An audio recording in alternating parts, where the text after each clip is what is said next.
Good morning. God is good all the time. God is good. No? So, every time tagaan ko privilege si Kuya Sammy mag-share. Gigaing na yun nato siya. Kuya Sam, pwede ba ko nimo tagaan at least minimum of 2 weeks? No? At least na ako'y time nga prepare. And last Sunday, samtang siya nag-speak, no? Nag-speak diri, nag-preach siya diri ato ang Domingo, nay usa lang ka katunapod nga adlaw pod siya ang Ginoo naghatag sa ako ag topic, no? So karong gabi karong kabuntagon, no? If you are willing nga maminaw na sa pulong sa Ginoo, I want you to stand o basahon nato ang ato ang usa lang ka text karong kabuntagon.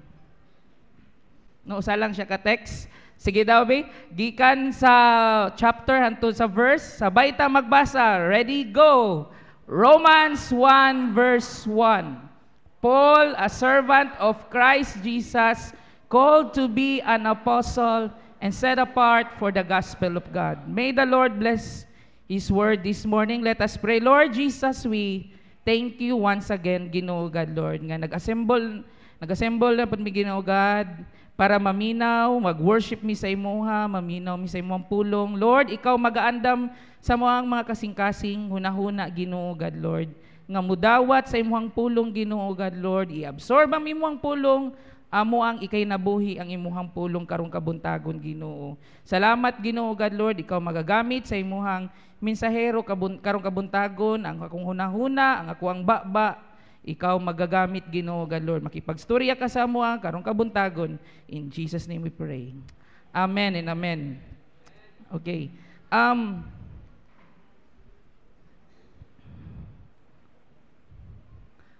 Okay.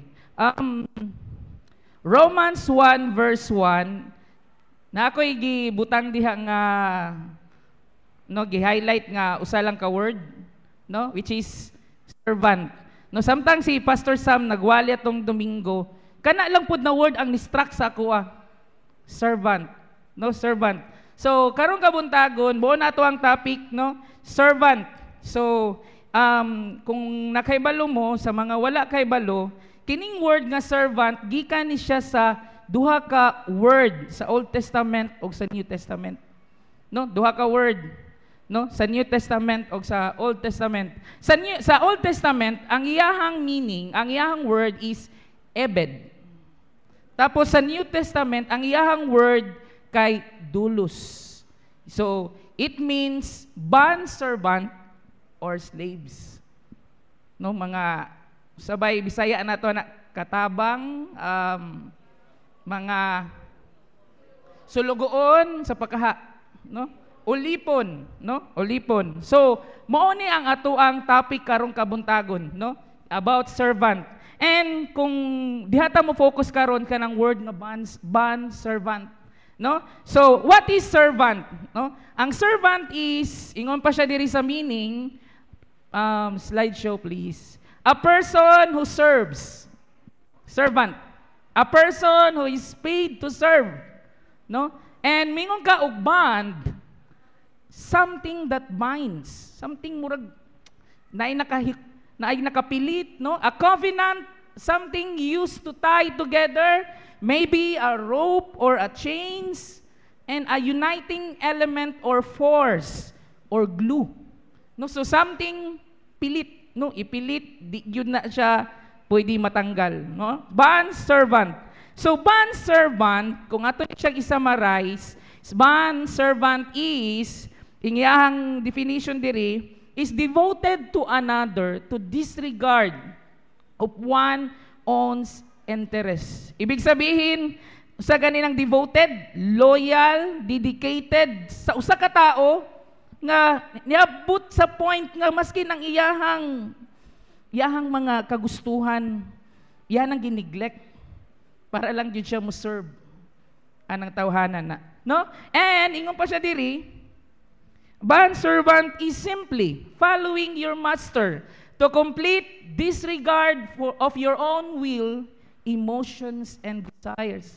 No, ang imuhang kagustuhan, ang imuhang emosyon, ang imuhang mga kuan mga gina-desire sa kinabuhi, gina-disregard nimo to para lang sa imuhang ginatawag nga master. And ingon pa siya diri, bond servant is not a hired servant. Dili ni siya hired. No, dili siya pareha sa atuang mentality karon nga i-hired ka na mo trabaho ka para sa ako. No, someone who serves because that's their job. Dili na siya mao ang meaning sa bond servant. No? So, ingon pa siya diri, ang bond servant is an expression of an idea that God gave in the law of Moses. So, ang studihan nato, mubalik ta sa Old Testament, Deuteronomy chapter 15 verse 12 to 15. Deuteronomy chapter 15 verse 12 to 15, ingon siya dira, if a fellow Hebrew, a man or a woman, sells himself to you and serve you 6 years, and in the 7th year, you must let him go free. And when you release him, do not send him away empty-handed. Supply him liberally from your flock, your threshing floor, and your wine press. Give to him as the Lord your God has blessed you. Remember that you were slaves in Egypt, and the Lord your God redeemed you. That is why I give you this command today. No, so mo na ang background sa bond servant, no. So kung tan-awon nato diri mga igsuon, no. So naay servant diri, if someone sells himself in verse 12, that's called being a slave, no. Ang tawagan na slave, baligya nimo imong sarili sa ubang tao, slave na. No, nya ang konsepto ani, it's a Hebrew culture who chooses to sell himself into slavery to another Hebrew. No, so mauna ang kultura sa mga Hebruhanon adto na time. Hebruhanon ka naa kay ulipon pod nga Hebruhanon. No? And ingon pa siya diri, probably nganong inani ilahang kultura adto na time, mga igsuon ko kay the reason is probably it's to raise money. Walay kwarta. So ibaligya na lang nako ako ang kaugalingon sa uban nga mahimo ko niyang ulipon para magkaroon kog kwarta. Or maybe to pay ang iyahang utang. Na siya utang anang tawhanan na dili niya mabayran. Sige, mahimo na lang ko nimong ulipon. Naka-follow ta sa story? No? Nahimo na lang ulipon. Unya, ang nahitabo, ang pangutana diri, can he quit if he doesn't like the work? Can he protest to the labor board, to the dole, if he doesn't think his working conditions are right? May mga pangutana diri. What rights does a slave have? Ang tubag, wala. Pag ibaligyan nimo yung kaugalingon, tanan tag-iya ang master. Wala kay karapatan. Dili pareha sa atong time karon. Giabuso na nimo ang akoang time. Mo isumbong tayog ka sa dol. Ipapahawa ko nimo sa akong trabaho. Ay, wala na, nagkuluban ko kaldero. Sumbong tayog mo sa dol ba? Right man gud nako, no? Dili siya inana sa unang panahon, mga igsuon. Okay? Next, in the Old Testament, God permitted people to be slaves at that time. No? But God's law didn't allow His people to mistreat slaves. Mao na ang ilahang kultura adto na time, pero ang balaod adto na time, naapod siya protection nga dili po niyo i-mistreat ang atoang mga sulugoon. Slavery was permitted among the Israelites as a means of paying sa mga utang. Only there were restrictions that protected slaves. Na mga restrictions lang, no? Dili lang siya maabuso. God is guaranteeing that slavery for a Hebrew is not permanent. Dili permanente. No? It's not for life. Sa ato ang gibasa, pila lang katuig, the maximum 6 years. And on the 7th year, dapat yun mo siya buhian. O kung buhian na nimo mga igsuon, tagaan yun nimo nagpagkaon, tagaan nimo kwarta. Mao na yung lahang balaod, no, sa unang panahon. Then, the longest time a Hebrew could be kept in slavery was 6 years, and when he is set free in the 7th year, he was to be sent out with livestock and food. Imagine ka na, 6 years mo trabaho sa imo, tagaan mo og kabtangan, kwarta, pagkaon, and the 7th year. And then, why? Masay rason?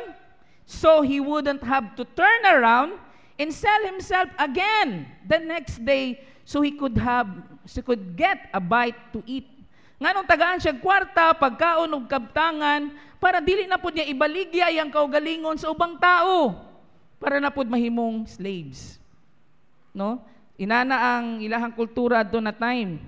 No, so kung tan-aw na to ang verse 16 aning chapter sa Deuteronomy, but if your servant says to you, I do not want to leave you, because he loves you and your family, and is well off with you, then take an awl and push it through his earlobe into the door, and he will become your servant for life.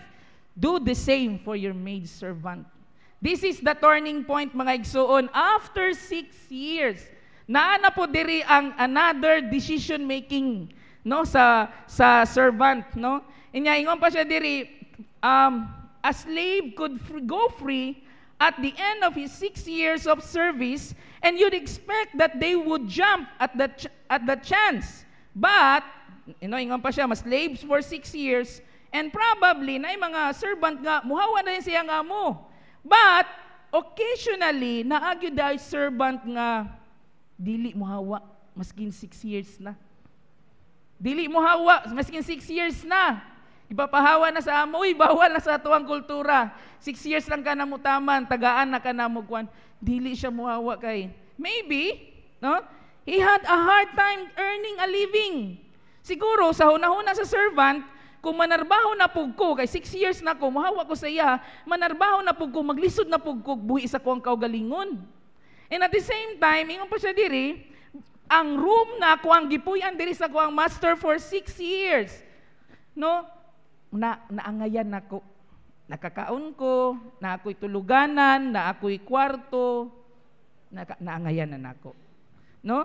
Naangayan na nako. And, or maybe he had grown comfortable with his master in his household over the past 6 years. No? Posible nga ang kaning sulugoon, komportable na sayang amo. No, naiyahan nang sabay na tawag naangayan niyang amo, no, naanad sa iyang amo. And then ang nahitabo, no, and he just didn't want to leave, di na siya muhawa. In that case, the Bible had a special destiny for him. Ang Biblia, kung inana ang mahitabo nga di na kamuhawa for 6 years, ang Biblia na ay destiny, na ay destination ang Biblia sa imuha. Some in that culture realized that they were better off under the care of another than their own. So, they prefer for a permanent ban of slavery as a servant to another.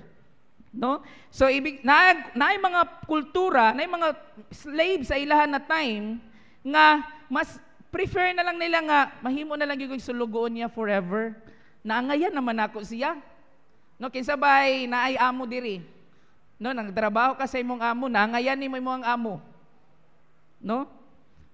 And then ingon pa siya diri, some in that they initiated this by piercing the ear with an awl driven in by a hammer against the wooden door of the house. So kung naangayan nimo imong amo, and then dili na nimo kamuhawa, adunay ceremony mahitabo. Sige, dawaton ka nako balik, adunay ceremony mahitabo. Magtalikod ka sa purtahan, tapos bangagan sa imuhang amo ang imuhang dalunggan. Kay balo mo sa ibangag, pakita na ko sa inyo. Asa na ganito? Kana ang ibangag. Dukdok og martilyo sa imuhang. Kaya nato, kaya no, sa unang panahon, walay doktor, walay maging hospital, ang imong amo. What if kung ang imong amo bugat og kamot, no? Dakog lawas. Aryusan ka. Buslutan ang imuhang galungan. After buslutan, mga igsuon, butangan ka na niya og earrings. Earrings nga gold. No, earrings nga gold. And that is why, ana pa siya diri, they initiated this by piercing the ear with an awl driven in by a hammer against the wooden door of the house. Magtalikod sa purtahan, and he shall serve his master forever. After anang adlaw na, no? Mo-serve na sa sayahang amo forever. O gingon pa sa ubang mga Bible scholars, muabot daw og 50 years ang service sa usa ka servant nga ni-decide. Or, imposible man gyud moabot og 50 years kaana nga na time. O nga uban pong mga commentator sa Bible, ningon sila, maybe it's a literal forever. Kaya di man gyud maabot og 50 years ka mag-serve. Basig di kaabot og 50 years, mamatay na ka. It's a literal forever. So hangtod sa kahangturan. As it says, his master would pierce his earlobe with an awl against the door of the house. That's a very clear statement that you're going nowhere, that you're permanently fixed to this house and to this master. That is why, nalang siya magtalikod sa purtahan. It's a symbols nga, ni-decide ka nga, dili ka mo gawas, o nag-decide ka nga, mo serve ka sa imong master forever. Nagtalikod sa purtahan. Do you get me? Okay, na-get na to? Ang point? Okay, next is, kung inani ang nahitabo, it became traditional to put in a gold earring after the awl was removed. The Hebrews viewed the ear not only as a means of hearing. No? Nganong sa kuan man, pastor, nganong sa dalunggan mangyud aryusan, nganong wa man na lang gibutangan og necklace, gibutangan og bracelet, so ba? No? No, so inani ang mahitabo ngano man. It's because, mga igsuon, it's a symbol of hearing. Suguon ka sa imuhang amo. And the other symbol, ana, it's an symbol of obedience. Diba? Asa man musugo ang imuhang amo, maminaw magyug kauna. No? This event and ceremony was a big deal to the Jewish people. No, big deal kay na sa ila sa unang panahon. Slave could never go free again. Mauna ni ang time nga matawag ka nga bond servant. Kung nahimo kang bond servant na nakay earrings diri, forever na ka mag-serve sa imuhang amo, slaves could never go free again. He could never be sold. Dili na siya pwede ibaligya. Bond servant is one bound to service without wages. O kini na tayo mga igsoon, after 6 years nga nagpa-aryos ka, dili na kay mabaligya, wala na pug kay i-expect nga sweldo sa imuhang amo. Service. Plain service na lang ang nahitabo.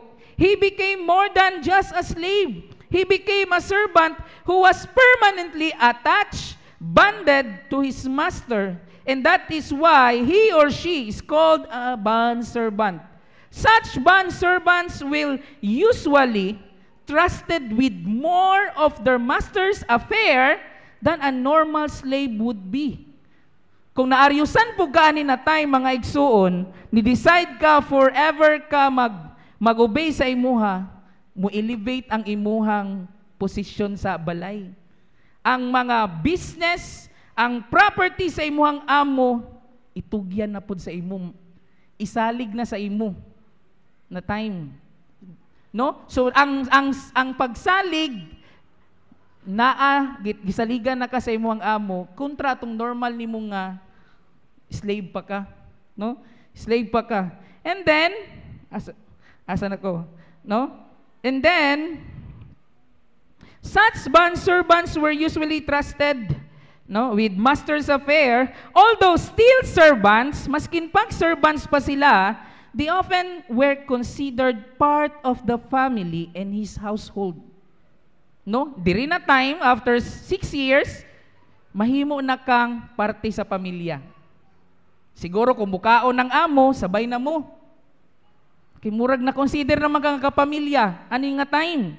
And then this was an act of adoption, no, sa servant by the master. Murag ang dating aning kultura, murag nagi-adapt na niya. Parte na ka sa pamilya. In the New Testament, some historians estimate that there are in the first century that there are about 1/3 of the Roman population. Imagine ka, 1/3 of the Roman populations, no, at that time are bond servants. The New Testament also notes that Jews own bond servants or slaves. No, even ang mga Jews at doon na time sa New Testament na po sila slaves. The idea of a voluntary servant or bond servant is more of a Jewish concept, as we will see later on the Greek is less precise in definition. So kining bond servant, mga igsoon, mas more siya ginabuhat during Hebrews time, no? During the Old Testament, mas daghan siya og kuan, no? Makita nato kontra sa panahon sa New Testament. And ingon pa siya diri, the bond servant was also a common role in the New Testament period. That ranged from slave to bonded laborer. Because bond servants existed as a known role in culture, even si Jesus, no, gihimo niyang part sa iyang parabulo. No, even si Jesus, gihimo niyang part sa iyang parabulo, the parable of bags of gold, Matthew 25:14-30, Luke 12:41-48. Pero in contrast with the cultural view, since mao ni ilang naandan, Jesus also taught us, no, and at that time po nga napa siya sa kalibutan, that the greatest of all was to be a servant. No? The greatest of all is to be a servant. Mark 9:35. In many of the New Testament books, the word bondservant was used in reference to a person's commitment to Jesus. No? So, sa New Testament, no, pwede nato siya i-refer sa usa ka tao nga naay personal commitment kay Jesus Christ. Pakisaka daw sa kamot sa mga tao nga naay personal commitment kay Jesus Christ. Gamay ra. Very good. Praise God. No? Personal commitment, no? Many of the New Testament authors count themselves as bond servants. Gidawan. No? Most of Paul's letters begin with referring to himself as a servant of Christ Jesus. The same sa ato ang gibasa nga text ganiya. Titus 1:1, ingon siya, Paul, a bond servant of God. James 1:1, James, a bond servant of God. 2 Peter 1:1, Simon Peter, a bond servant and apostle of Jesus Christ. Jude 1:1, Jude, a bond servant of Jesus Christ. No? Bond servant of Jesus Christ. The importance of these New Testament authors referring to themselves as bond servants should not be overlooked. Di daw nato lang i-neglect. Ginana nila pag-address. Naa siya'y purpose. Naa siya'y significance. No? John 12:26, ingon siya diha, whoever serves me must follow me, and where I am, my servant also will be. My Father will honor the one who serves me. No? So, ingon pa siya diha, the scripture says that as Christians or as modern Christians, we are all servants of the Lord. Amen.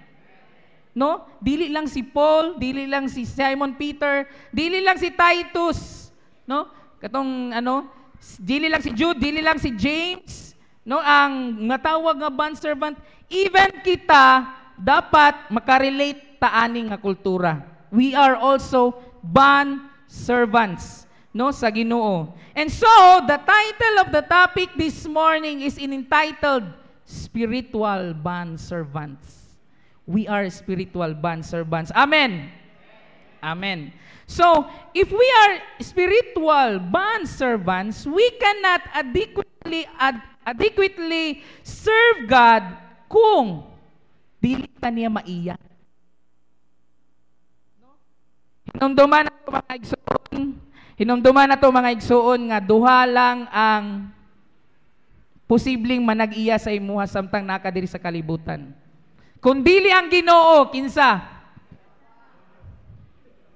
Kamo na itubag. Hinumdumi, duha lang. No? And dili ta makaserve sa Ginoo kung dili ta iyaha. Hello? No? Ingon ang 1 Corinthians 6:19 to 20. 1 Corinthians 6:19 to 20, do you not know that your bodies are temples of the Holy Spirit who is in you, whom you have received from God? You are not on your own, you were bought at a price. Therefore, honor God with your bodies. Ibig sabihin, diri mga igsuon, kung gidawat nato si Jesucristo bilang personal Lord and Savior, gipalitan niya. Gipalitan niya. No? And then, ingon pa siya diri, Titus 2:14, who gave Himself for us to redeem us, no? From all wickedness and to purify for Himself a people that are His very own, eager to do what is good. So, ang note, key word diri is to redeem us. No? Gipalitan niya. No? And then, ingon pa siya diri, 1 Peter 2:18 verse 19, for you know that it was not with perishable things, such as silver or gold, that you were redeemed from the empty way of life handed down to you from your ancestors, but with the precious blood of Christ, a lamb without blemish or defect. In other words, gipalita sa precious blood ni Jesus Christ sa cross. Amen. No, gipalita. Matthew 22 verse 37 to 38, Jesus replied, love the Lord, your God. Ibig sabihin, tagiyan na ang Ginoo ani na time sa imo. Love the Lord, your God, your master. No? With all your heart, with all your soul, with all your mind. Matthew 6:24, ingon siya diri, no one can serve two masters. Pili lang gyud og isa. Romans 12 verse 1, therefore I urge you, brothers and sisters, in view of God's mercy, to offer your bodies as a living sacrifice. Ibig sabihin, we need to be a willing sacrifice for our master. If we consider ourselves as bond servants with the Lord, no? Pakiingon sa imong katapat mga igsuon, tagiyan nimo si Jesucristo. No? Tagiyan nimo si Jesucristo. And so, as co-bond servants with the Lord, no, may we reminded three things. No, keep in mind three important things this morning. Out sa atuang story about ning bond servants. Number one is being a bond servant is it's a personal decision. Di ba? Katanaw ta sa balik ta sa Deuteronomy. Di pugos ba ang servant mahimong bond servant after 6 years? Kung tanawa na to balik to, ingon siya dito is, mabalik ba nato ang verse? Deuteronomy chapter 15 verse 16. No, ingon siya diri, but if your servant says to you, I do not want to leave you because he loves you and your family. Ibig sabihin, kung tanaw nimo ni, naani sa point of view sa servant, nahigugma naman ko sa kuang master. Naanad na ko sa kuang master, dili na kumuhawa sa iya. Ibig sabihin, kini ang atuang Kristohanong kinabuhig suon, walay pinugsanay. Kita nga naadiri sa simbahan, ikaw nga naglingkod diha, wala ka gipugos. It's a personal decision. Personal decision nga aduna tay relasyon diya kay Ginoong Hesukristo. Walay pinugsanay. No? Personal decision.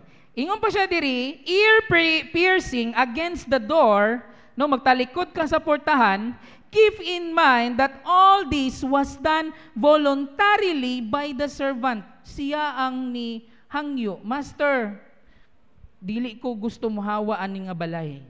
So butangan siya og aryos ang iyahang dalunggan. No? And even kung matanaw na to, it's a personal decision. No? Ingon pa siya diri sa John 3:16, pinakakuan na verse, di ba? John 3:16, for God so loved the world that whosoever, di ba? Na siya kibutang diya, that whosoever believes in Him. Wala man nagpinugos. For God so loved the world that He gave His only Son, that whosoever, kung kinsa man tong mutuo kaniya, tagaan niya eternal life. 2 Corinthians 5:17, therefore if, kung naay tao, no, mudawat kay Kristo, mahimo siyang bagong ang mga daan kalimtan na. No? Romans 10:9, that if you shall confess, it's a personal decision. Hello? No? No, so paki-as na pud sa imuhang kauban, paki-ingon sa imuhang katapad, no? Pinugos ka ba? Pinugos. Hopefully walay pinugos sa ato diri, no? We are decided to serve the Lord. We are decided to serve the Lord. Number two is painful decision. Nakita na to ganiha tong itusok sa imuhang dalunggan, hait kay to. Nya ibutang dukduk pag yun og martilyo. No? Walay anesthesia. Sakit kay to sa imuhang flesh, sa imuhang dalunggan. No? Serving the Lord, it's a muagi og painful decision. Nganong nakaingon kog painful decision? No? Verse 16, but if your servant says to you, I do not want to leave you because he loves you and your family and all is well with you, then take, no? Nya bangagan ng iyahang dalunggan, magtalikod sa portahan, and I will become your servant for life. Commitment, unsay ang but pasabot diri kaning painful decision? Commitment to serve Christ will be painful to ourselves because serving Christ is death to self. Death to self.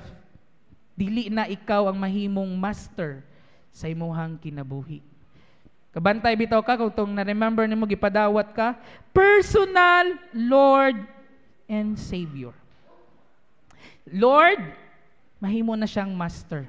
Savior, you acknowledge God. You acknowledge Jesus Christ nga nagpakamatay sa imo sa cross. No? It's a painful, it's a death to self. Dying to self express the true essence of Christian life. Dying to self is part of being born again. The old self dies and the new self comes to life. Not only as Christians born again, when we come to salvation, but we also continue dying to self as part of the process of sanctification. No? Pagiging balaan. Dying to self is both a one-time event and a lifelong process. No? Dying to self, dili na ikaw magbuot-buot sa imuhang kaugalingon, o sa imuhang plano, managin na ka sa Ginoo. Lord, kabubuton ba ninimo? No? Dying to self means dying from the three categories of sin, the lust of the flesh, the lust of the eye, and the pride of life. That's dying to self. Hello? Number three, it's a permanent decision. It's a permanent decision. Verse 17, unsay nakabutang verse 17, no? Then take an awl and push it through his earlobe into the door, and he will become your servant for life. For life. No? Hangtod sa hangtod. Ibig sabihin mga igsoon, once the servant received the mark of commitment sa iyahang dalunggan, it was irrevocable. Dili na pwede, sa ganun ang irrevocable sa Bisaya, di na mabawi. Nabuslutan na imong dalunggan, namarkahan na, dili na mabawi. So ibig sabihin, kining pag-serve nato sa Ginoo mga igsoon, dili na tamo balik. No? Sige na lang tagpadayon. Padayon, padayon, padayon. Adunay problema sa kinabuhi, kada adlaw, financial, emotional, social, sa panadiha, hantod nagahulat ta sa Ginoo sa iyang pagbalik. Hello. Walay atrasay. No, walay atrasay. No, imay mo katapad mo, no? Walay atrasay. No? Ang pag-serve nato sa Ginoo for life. No, walay atrasan. No, so commitment to serve Christ leaves His indelible mark. Di ba kanang mag-ato tag election, mahibaw-an gyud mo na nagboto gyud ning tawhanan ni ba? Kaya ang iyahang finger na ihugaw. No? Kining pag-serve nato sa Ginoo mga igsuon, nani siya indelible mark. Unsa ni siya nga mark? The mark of a Christ-like attributes. Ibig sabihin, kay ni-serve ka sa Ginoo, dapat ang atuang kinabuhi, ang atuang batasan, ang atuang hunahuna, ang atuang kasing-kasing pareha ni Jesucristo. No? Philippians 2:5-7, ingon siya dira, your attitude should be the same as that of Christ Jesus, who, being in very nature of God, did not consider equality with God something to be grasped, but made himself nothing, taking the very nature of a servant, being made in human likeness. So, your attitude should be pareha kay Jesucristo.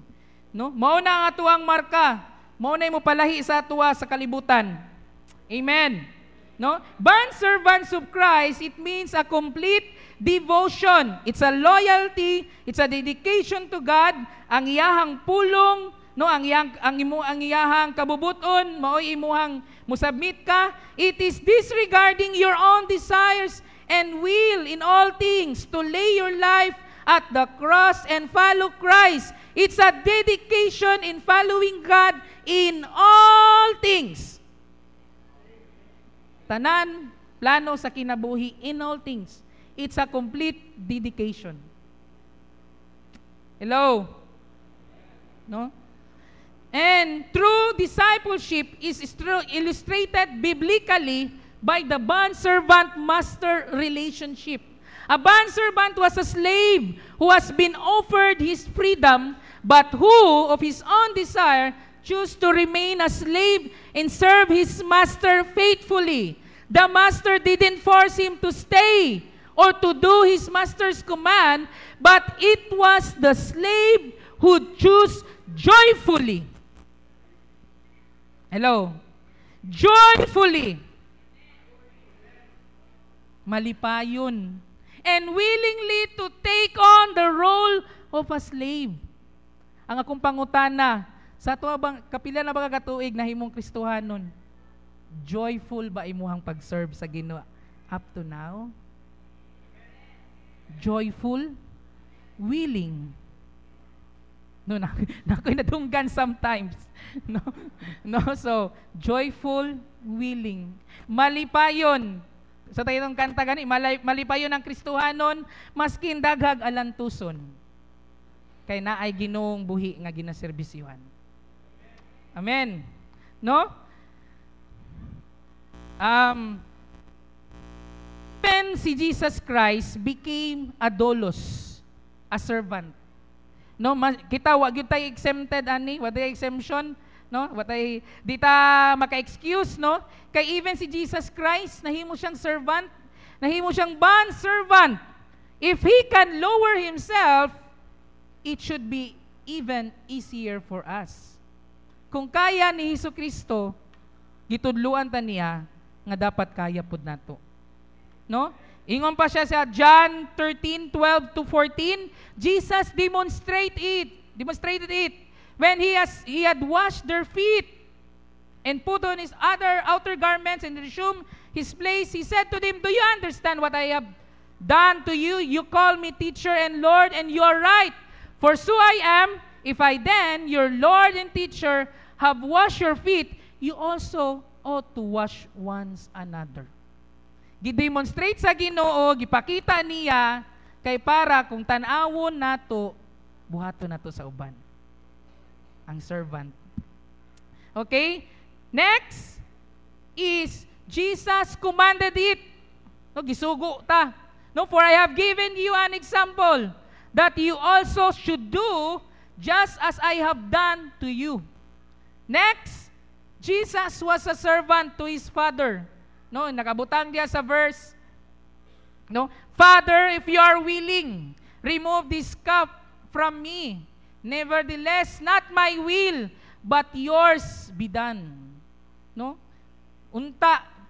Pero kung imuhang kabubuton Ginoo, mutuman ko. No? Even si Jesus iyan ang gipakita sa tuwa. No?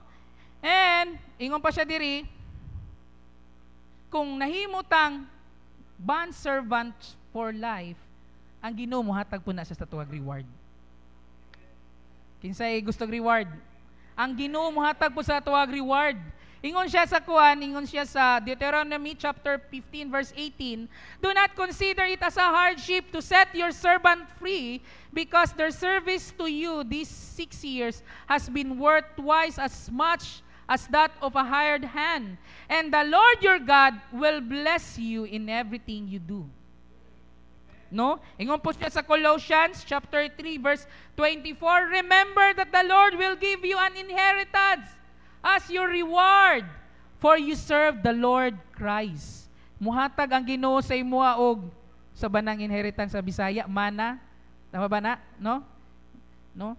Ingon pa siya diri, unsa ang mga reward, unsa ang mga inheritance? Ano, daghan man gyud kayo aside sa i-bless ta niya sa atuang mga kinabuhi financially, no? Lado na po tay buhat madawat umaabot. O ang ako ang ihatag sa inyo karon, pipila lang ni sa mga example. Revelations 2 verse 11. He that hath an ear, let him hear what the Spirit saith unto the churches. He that overcometh shall not be hurt of the second death. No? So, next, Revelations 3 verse 5, "He that overcometh the same shall be clothed in white raiment, and I will not blot out his name out of the book of life." Kung nahimo kang faithful bond servants, di yun ako irison ang imuang pangalan sa libro sa kinabuhi. And then the last, Revelation 3:21, ingon siya diha, "To him that overcometh will I grant to sit with me in my throne." Kalami ana igsuon, tapara na to si Jesucristo didto. Magkita tatanan didto. Amen. No? So, in conclusion, there is greatness in being a bondservant of the Lord. For if we remain faithful till death and overcome the trials of life, we will spend eternity with the Lord and Savior. No, dili gyud na kalimtan ang atoang hago sa Ginoo, aduna gyud na siya'y reward. Ug mao na nang naanata sa langit uban ang atoang Ginoong Hesukristo. It is a constant challenge to be a servant of the Lord. We must evaluate ourselves and re-evaluate ourselves on a daily basis to see if we are living in such a way that gives glory to God. Ingon siya sa 2 Corinthians 13 verse 5, "Examine yourselves. Test yourselves." So, ibig sabihin, it's a daily evaluation, re-evaluation, no, sa ato ang mga kaugalingon. Kumusta naman ko? Asan ako? No? So, karong kabuntagon, mga igsuon, ang challenge sa atua, nakita ba na to ang kaugalingon as bond servants? Nakita ba na to ang kaugalingon as bond? No? If you have not obeyed the gospel, now's the chance. No? Ang Ginoo nagtawag kanimo. Repent your sins. and serve the Lord. If you are a Christian, tapos dili ang Ginoo imong master, now's the chance to come home. Repent your sins and ask God for forgiveness. No? Are you a bond servants of the Lord? Are you faithful bond servants of the Lord? Ako ang gina-request ang tanan nga manindog